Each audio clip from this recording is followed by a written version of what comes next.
Namo tassa bhagavato arahato samma sambuddhassa. Namo tassa bhagavato arahato samma sambuddhassa. Sadhu, sadhu, sadhu.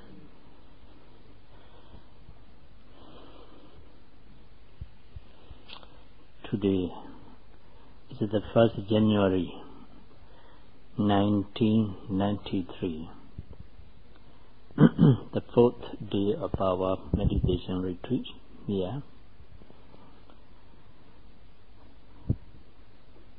We will continue our discourse on practical exercise on Vipassana meditation.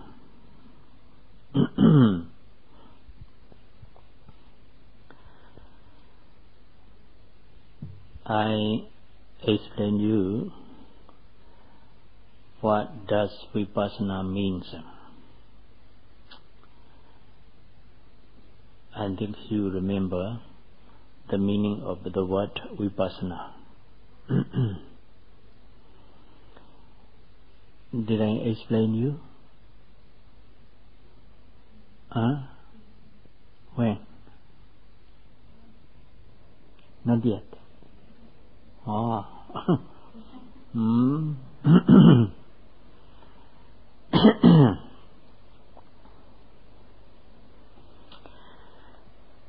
Vipassana is a compound word.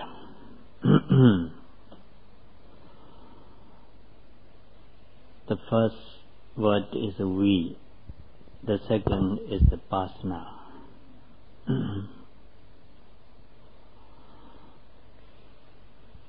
When Vipassana is analyzed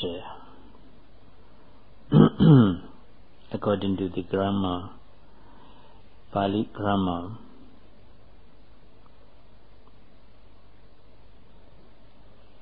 the root of Vipassana is deeds. Sana is a suffix. Deeds means see or know or penetrates.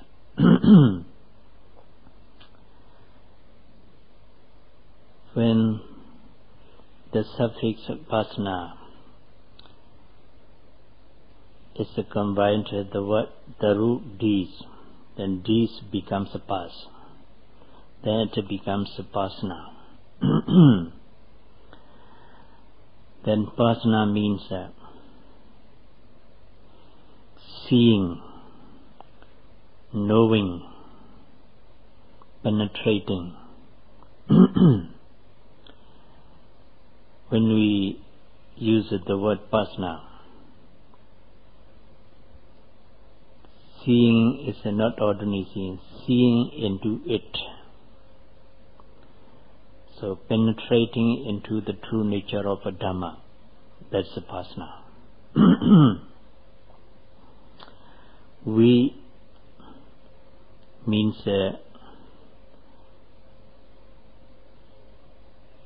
various. Here various means various characteristics. Even though here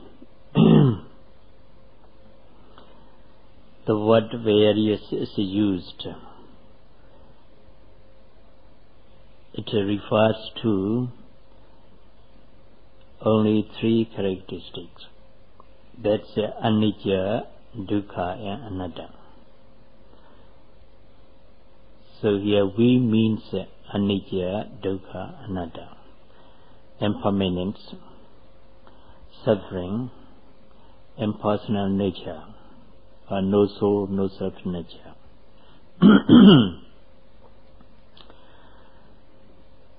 So when the two words combined, it becomes a Vipassana. Then it means seeing into or penetrating into the three characteristics of mental and physical phenomena. And now another word, Vipassana means seeing into or penetrating into the three characteristics, into the impermanence, suffering, impersonal nature of body-mind process. So when you, that's why the Pali scholars translate Vipassana into insight, seeing into. So Vipassana is translated insight because the insight knowledge penetrates into the three characteristics, namely impermanence, suffering, and impersonal nature of mental and physical phenomena. Then when you develop this Vipassana, it means you try to develop the insight knowledge that penetrates into anicca, dukkha, anatta, impermanence, suffering, and impersonal nature of mental and physical phenomena. Then you come to realize what is the purpose of Vipassana meditation.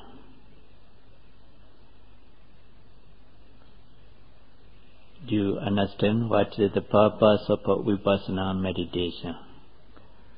What is the purpose of the development of Vipassana meditation?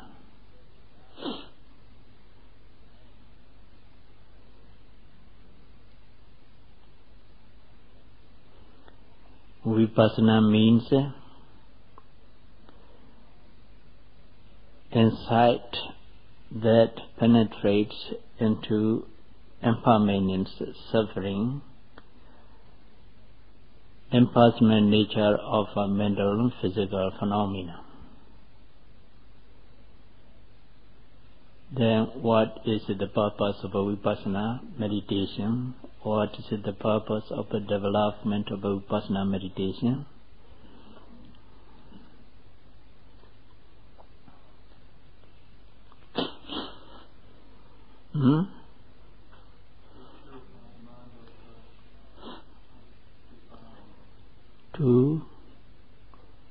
To what?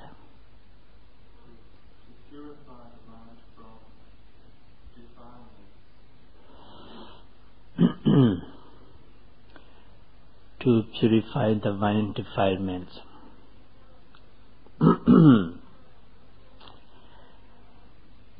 Vipassana means the insight that penetrates into the true nature of impermanence, suffering, impersonal nature of mental and physical phenomena.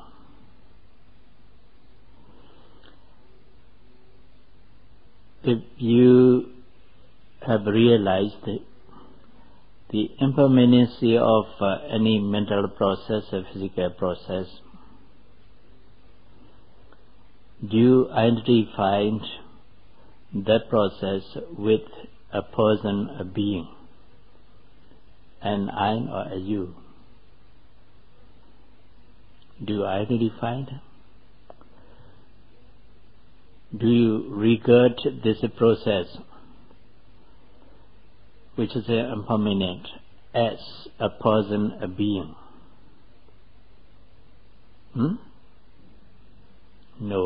because what we call a person is we take everlasting since we were born onward. This person has never died. This person has never disappeared. It's everlasting until now, at least. Then, because it's permanent, we regard it as permanent, so we regard it as a person. When we have realized the impermanency of mental process and physical process, do we regard this dual process of mentality and physicality as a person, a being? No. Why? Because this process is impermanent. What we take for a person, a being, is an everlasting one. From the time we were born, we are everlasting. We have never died until now. That's why we take this embodiment process as a person, a being. And I know you.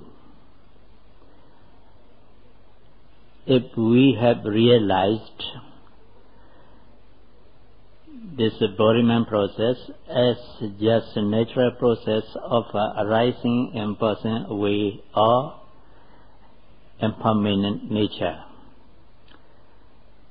do we regard this mind embodiment process as a person, a being? No. Why?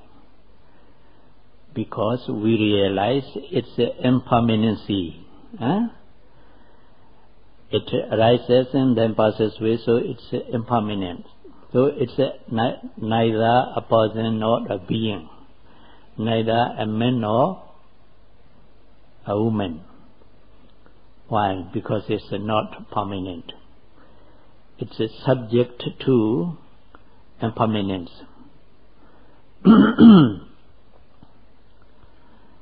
Then, if we take this embodiment process for a person, a being, then we have the idea of a personality, individuality. Then that person has a desire to be rich. Is it right? Yes. That person has a desire to be a president. Is it right? That person has a desire to be pretty.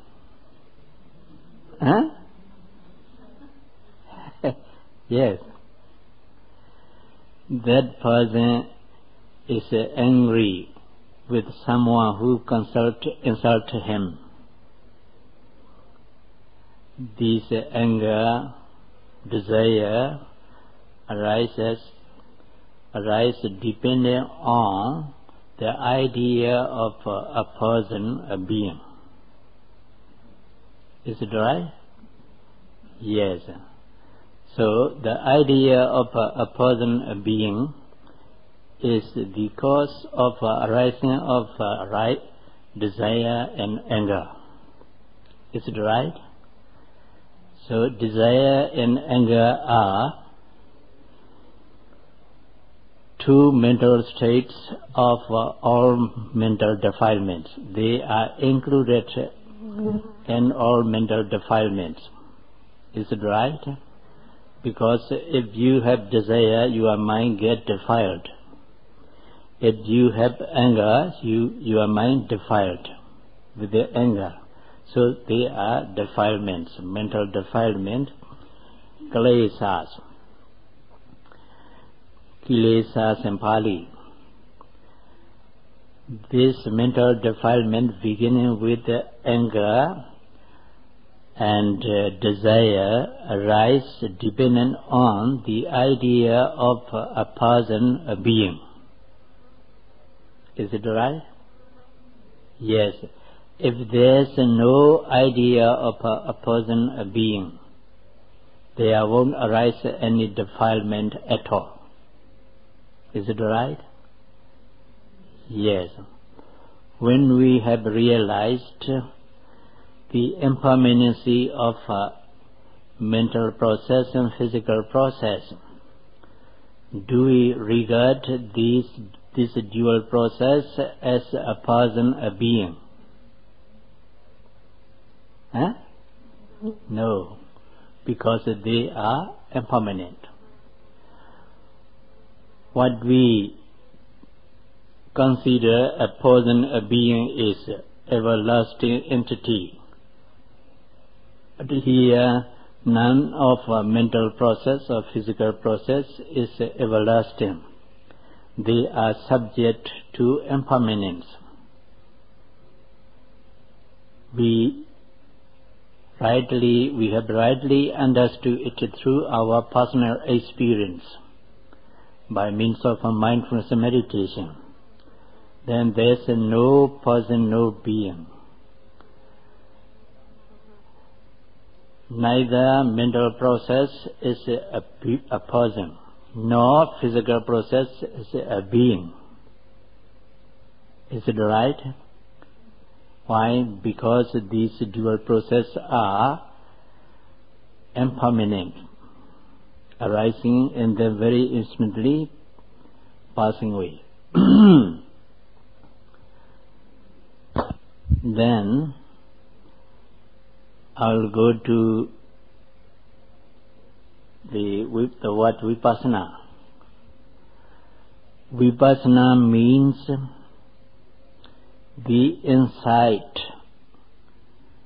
that penetrates into the impermanence, suffering, and impersonal nature of mental and physical process. Do you remember? What does Vipassana mean? Vipassana means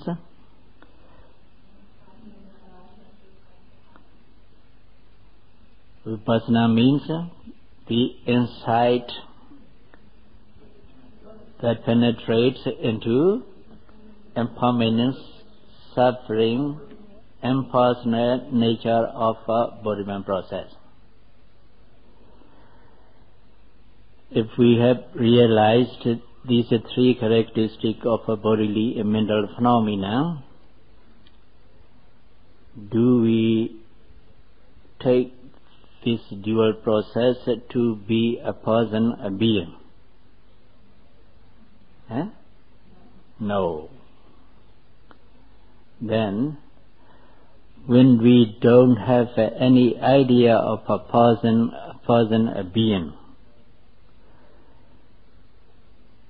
shall we have mental defilements with us? No. Because mental defilement arises dependent on the idea of a person, a being. Now this dual process of a mental and physical phenomena is impermanence, so they are neither a person nor being. Neither self. Then, when we have no idea of a person, a being, through realization of impermanence, suffering, impersonal nature of a body-mind process by means of a meditation, Vipassana meditation, can we have any of a mental defilements? No. Because there's no idea of a person, being.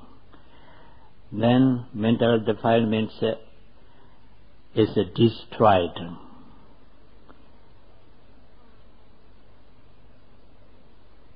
Is that? Yes. When mental defilements are destroyed, are there any suffering at all? No. Then what is the purpose of a Vipassana meditation?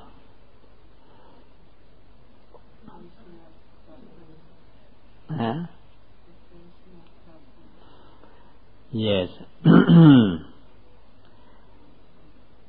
To eliminate the suffering through realization of or through insight knowledge that penetrates into the impermanent suffering, impersonal nature of bodily and mental phenomena.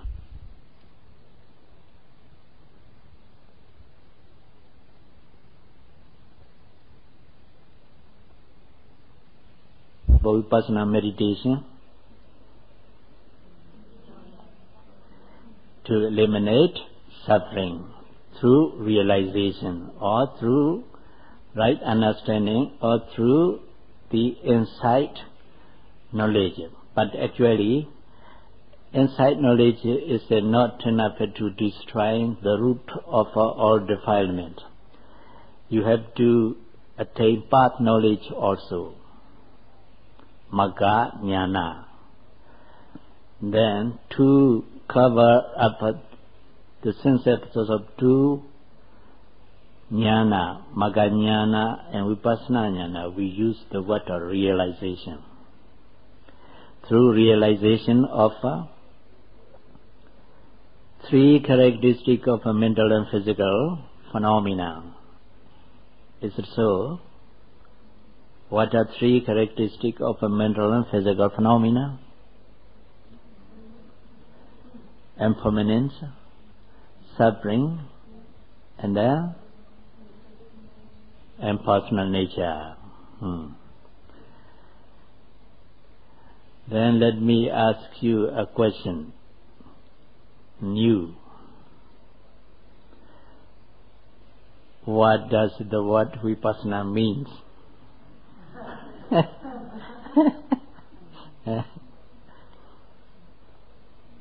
What does the word Vipassana means?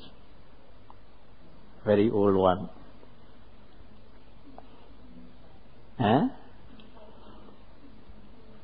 Insight knowledge that penetrates into impermanent suffering and impersonal nature of a body-mind process. You remember? Yes.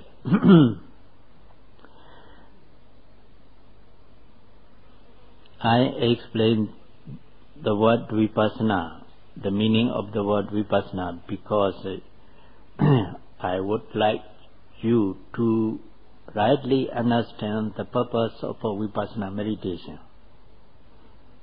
And now I think you have understood. Then what is the purpose of a Vipassana meditation?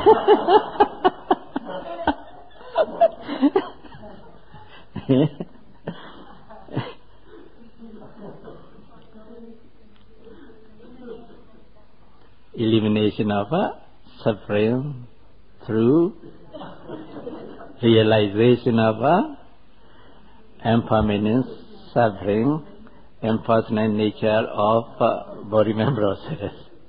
Now, yes.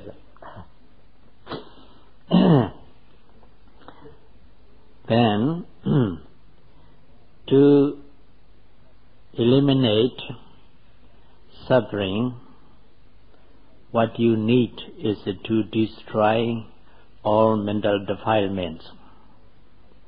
Is it right? Yes. Then, to destroy all mental defilement, what do you need?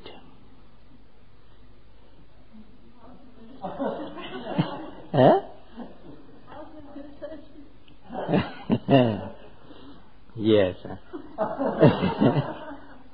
I'll go down step by step. No, go up. Yes.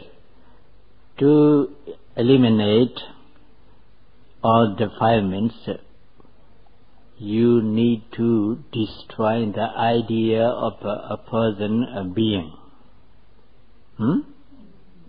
Yes. Because the defilements arise dependent on the idea of a person, a being, an I or a you. Is it right? So if you want to eliminate mental defilements, what you need is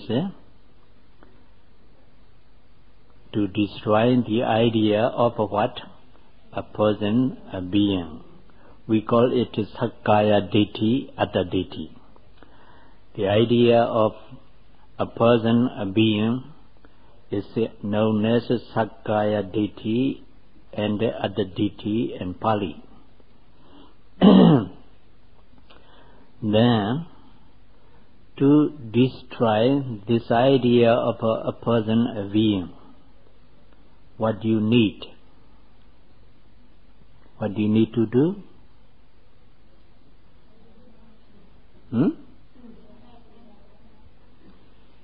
Make a balance?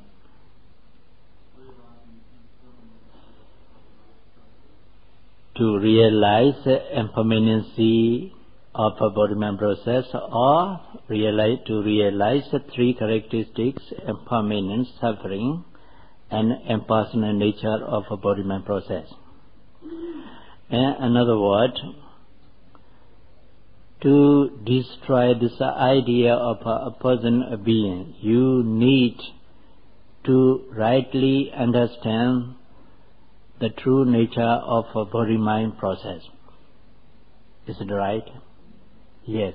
Here the true nature means the three characteristics. You need to rightly understand the true nature of a body-mind process. Here, rightly understanding is known as Samma Ditthi. Samma, right, Ditthi, seeing, understanding, view. Samma Ditthi, right understanding, right view, right seeing. This is Samma Ditthi, right understanding, is one of the 8 mental factors of a noble path. You follow? This is Samma Ditthi, right understanding, is one of the 8 factors of a noble path. Mahāsī. Then, to rightly understand the true nature of a body-mind process, or to realize the impermanence, suffering, and impersonal nature of a body-mind process, what you need to do? What do you need to do?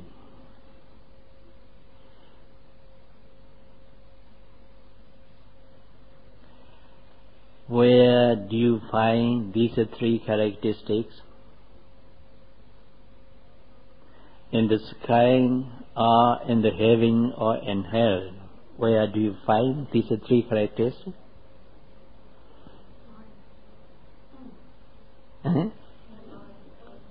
And in the mind body, yes. In the mental process and physical process, you find these 3 characteristics: impermanence, suffering, and impersonal nature. Then, when you want to rightly understand these 3 characteristics, what should you do?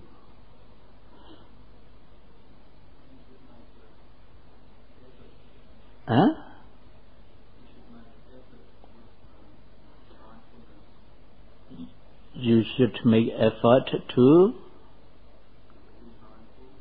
be mindful of what? Body-mind process. Why should we be mindful of a body-mind process?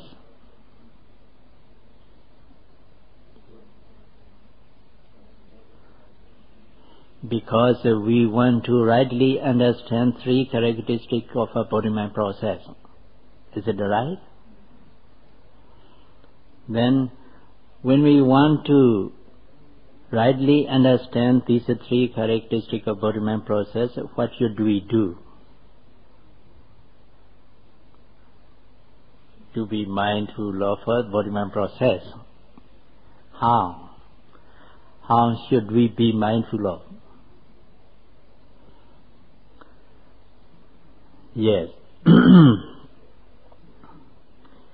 If we realize or rightly understand the impermanent thing as impermanence, is it a right view or wrong view? Right view.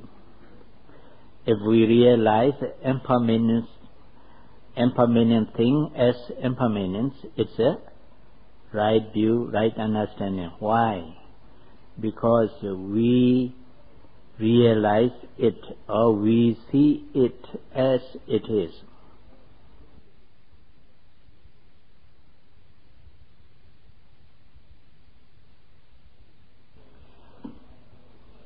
What does right understanding mean?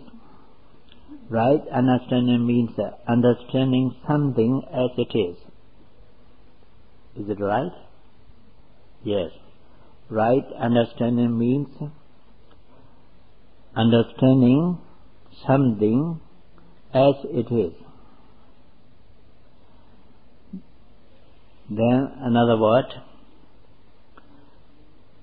to see things as they really are is right understanding. Is it right? Yes. Then if we want to see mental process and physical process as they really are, how should we be mindful of them?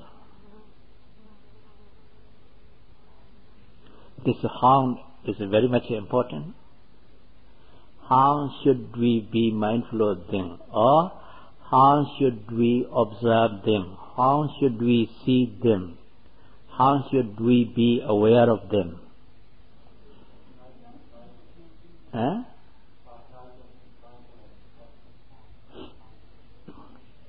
Yes, by noting, how should we note them?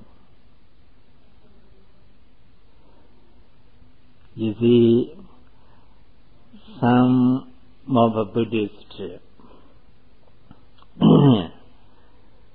are mindful of this mental process and physical process, but they combine their preconception about these three characteristics and noting anicca, dukkha, anatta. Rupa, anicca, dukkha, anatta. Physical process, impermanence, suffering, and no soul, no self. Vedana, anicca, dukkha, anatta. Feeling is impermanence, suffering, no soul, no self nature. Sanya, perception is anicca, dukkha, anatta, no soul, no self nature. Sankhara, mental formations are impermanence, suffering, impersonal nature, no soul, no self. Then consciousness, vijnana khanda, consciousness is impermanence, suffering, no soul, no self nature. In this way, they are mindful of these five aggregates of mental and physical phenomena. That should we do in that way? Should we see mental process and physical process in that way? No? Why? Because we want to see it as it is. We want to see mental process as it is. We want to see physical process as it is. Then what should we do? We should be mindful of mental process and physical process as they really are. This is how, the meaning of how. As they really are. As it is. This is the meaning of how. This meaning described by the Buddha by the word Yatha Buddha in Pali. Yatha Buddha means as it is.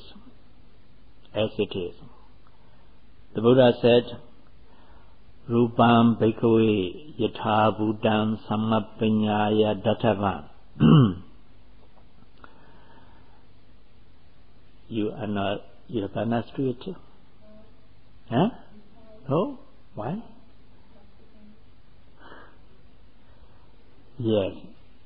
Rupam here means physical phenomena or physical process, material phenomena, material process. But some of the Pali scholars translate it into form. Rupa is translated into form. It's not very good. Rupa is a material phenomena or material process. Rupam Bhikkhave. Bhikkhave means O bhikkhus.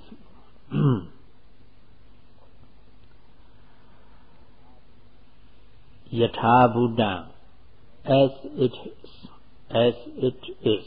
Samapanyaya, with right understanding. Dattava, realizes or understood. So the whole sentence is known as you must realize material process as it really is. That's what it means. To see, to realize this material process as it is, you must be mindful of it as it is. You follow? That's why we have to be mindful of when the pain comes, arises, pain. We see it as it is.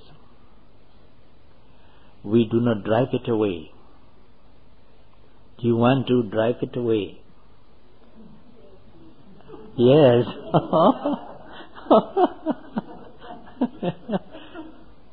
Why?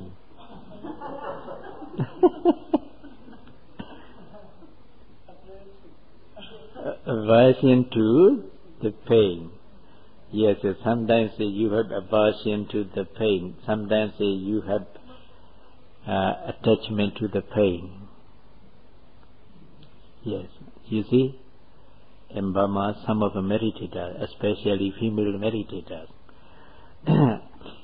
about say 1 month, after 1 month's meditation, they have no pain at all. Then they are not able to observe any mental process or physical process attentively. So they want to be attentive. Then what do? They look for pain. Because if they have a pain, they are very much satisfied, because they are able to note it very attentively. Yeah. Then to find it, they sit. There are 2 legs underneath their body, folding the 2 legs and underneath their body. Then their friend comes. Their friend comes. Who is it, the friend? Pain. Yes, they are looking for friends. In this way they can have their friend. They are satisfied with it. Then note it very attentively. They are attached to pain. That's why I said, sometimes you have aversion to the pain, sometimes you are attached to the pain. But in this retreat, none of the meditators None of meditator is attached to the pain. Yes. But pain is the key of the door to Nibbana. Pain is the key of the door to Nibbana. That's why the Burmese meditators look for it. They are looking for the key to open the door of Nibbana. So, how can the pain be the key to the door of Nibbana? When you have pain, you observe it very attentively, persistently, by being patient with it. The pain becomes severer, you think. Actually, it's not severer. The more your mind is concentrated on the pain, the more clearly the mind knows it. The more clearly the mind knows its characteristic. What's the characteristic of the pain? It is the unpleasantness. Unpleasant feeling of the pain is perceived more and more by the mind when the concentration becomes deeper and deeper. Then you think the pain becomes severer. Actually, the pain doesn't become severer, but the knowing becomes more. The knowing becomes clearer and sharper, more penetrating. So you think the pain becomes severer, but you are very perseverant meditator. So you observe the pain more and more. Then when the mind's more and more concentrated, becomes more and more concentrated and more deeply concentrated, then the mind penetrates into the center of the pain. Then it knows the pain is the nature of unpleasant feeling. If you come to realize the characteristic of the pain very clearly, you do not identify the pain with yourself. Before you have realized the characteristic of the pain very clearly and penetratingly, you think, my leg is very much painful, my back is very much painful, they are a person. Pain is identified as a person. But when the pain, when the deeper concentration, the mind penetrates into the center of the pain, then you come to realize the pain is an unpleasant feeling of the natural process. It's neither a person nor a being. Then you do not identify the pain with yourself.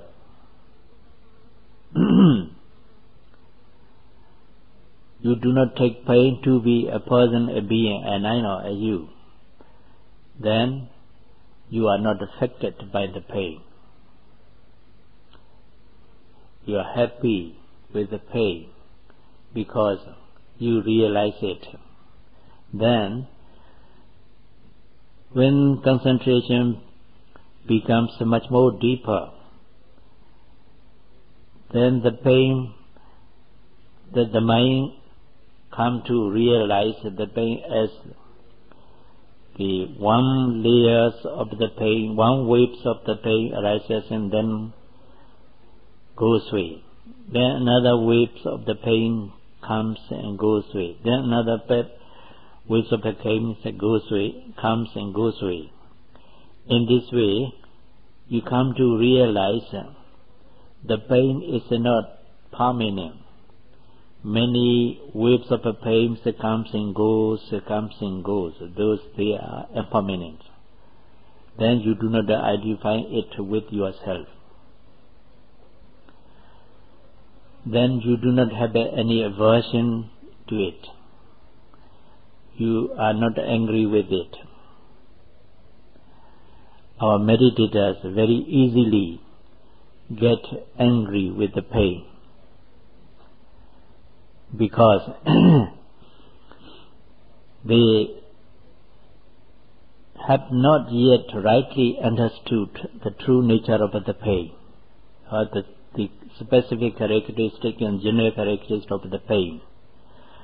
Then the Buddha said, what's the impermanence is the suffering. What's the suffering is not, suffering is the impersonal nature. So when you see the impermanency of the pain, arising and passing away, coming and going, then you see it as a suffering. Then you see it impersonal nature. This is the nature of a feeling or sensation. It's neither a person nor a being. Because you have realized these three characteristics of a painful sensation, then you don't have any mental defilement at that moment. You are neither happy nor unhappy with the pain. You have no desire to be attached to it. You have no ill will against the pain, because the pain doesn't affect you, because you do not identify the pain with yourself. In other words, because you do not take it to be a person, a being, then there won't arise any defilement at all at that moment. Then the defilement has been destroyed. When the defilement has been destroyed, what do you achieve? The cessation of suffering, nibbana at that moment. Is there any suffering in nibbana? No. There is no suffering at all in nibbana. Then, when you have destroyed the defilements, all defilements, by realizing the impermanent suffering and impersonal nature of the painful sensation, then you have reached the state of the cessation of suffering. Is it right? Then the pain is the key to the door of nibbana.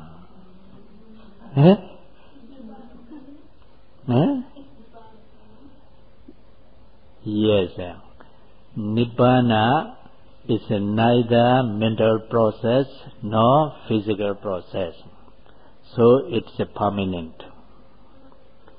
If nibbana is a mental process, it's not permanent. If nibbana is a physical process, it's not permanent. Then the cessation of suffering means the cessation of all mental and physical process. Then is there any mentality or physicality in nibbana? No. Then is nibbana permanent or impermanent? Permanent.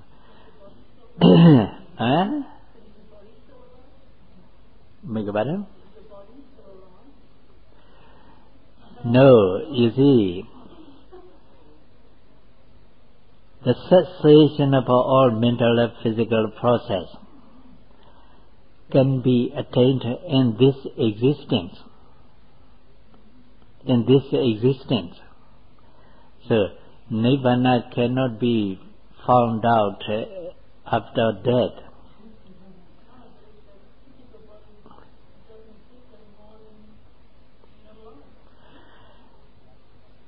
Yes, there is no life in the world.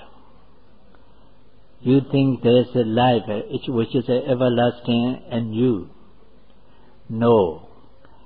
Your body, so-called sky, is composed of bodily and mental phenomena.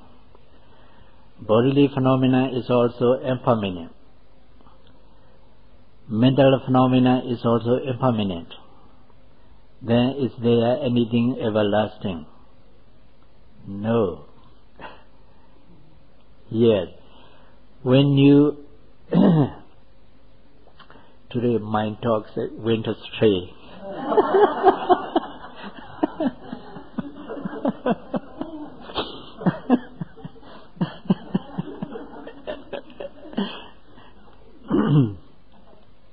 Yes, I'll continue.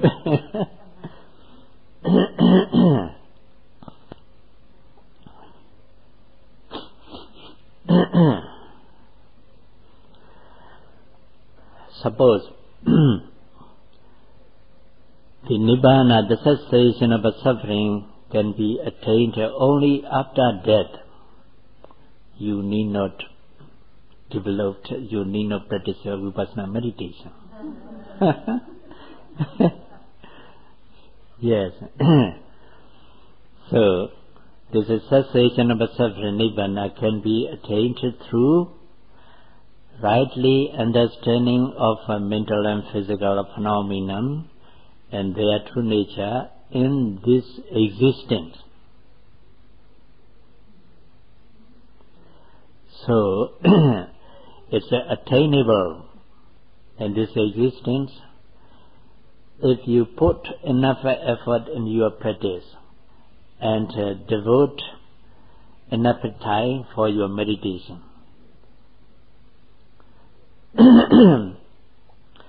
So,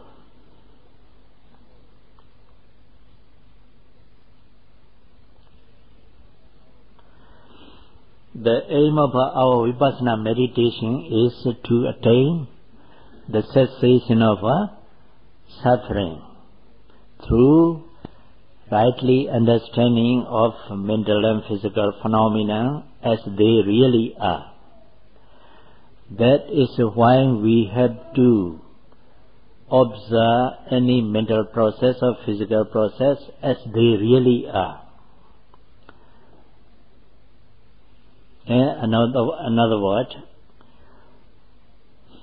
there is no room in mindfulness meditation or Vipassana meditation for preconception, for reasoning, for thinking about, for intellectual, logical, philosophical thinking. Then how can we attain it? How can we practice it? See it as it is, that's all. See any mental process or physical process as it is at the moment of its arising.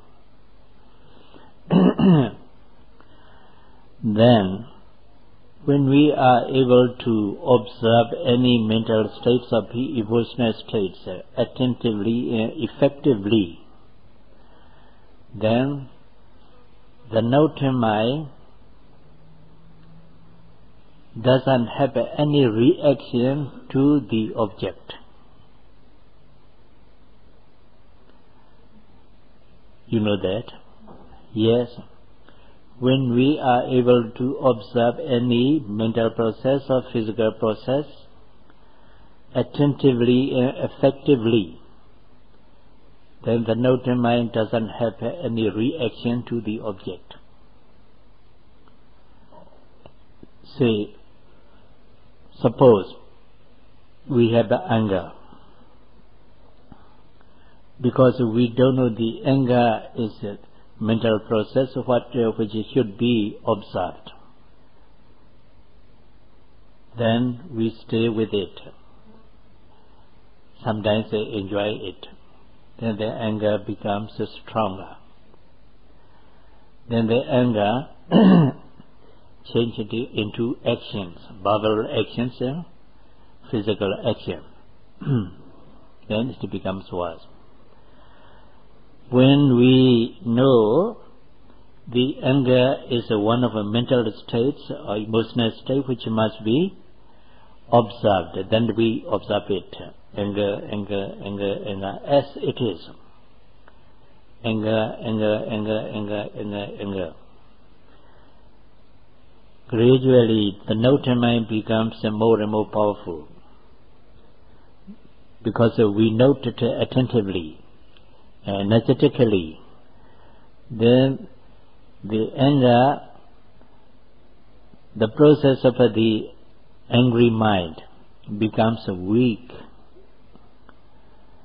Then the noted mind, which is more powerful, overwhelms the anger. Then the anger stops. Then the noted mind doesn't react to the anger. It stays with it. It doesn't react to the anger. If the mind reacts to it, the mind also will get angry. It doesn't react to the anger because it stays with it. It accepts it openly as it is, that's all.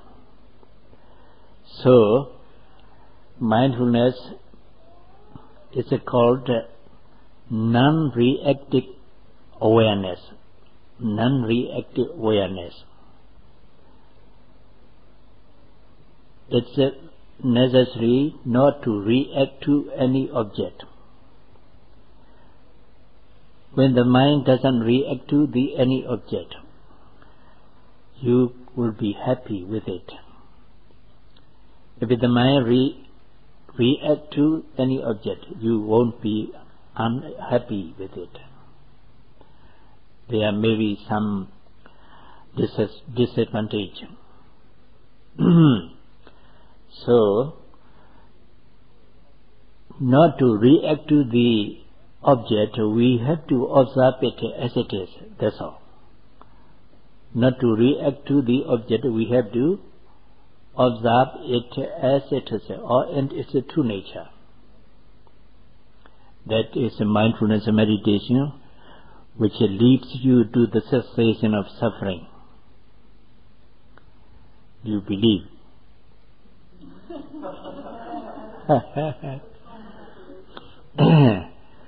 Because you believe in this mindfulness meditation, you come to meditate. Is it right? Yes, whether you believe or not, I don't know. I believe in it. So, time's up. May you be rightly understand the theory of Vipassana meditation and the meaning of the word Vipassana. Strive your best and achieve the goal, the cessation of the suffering.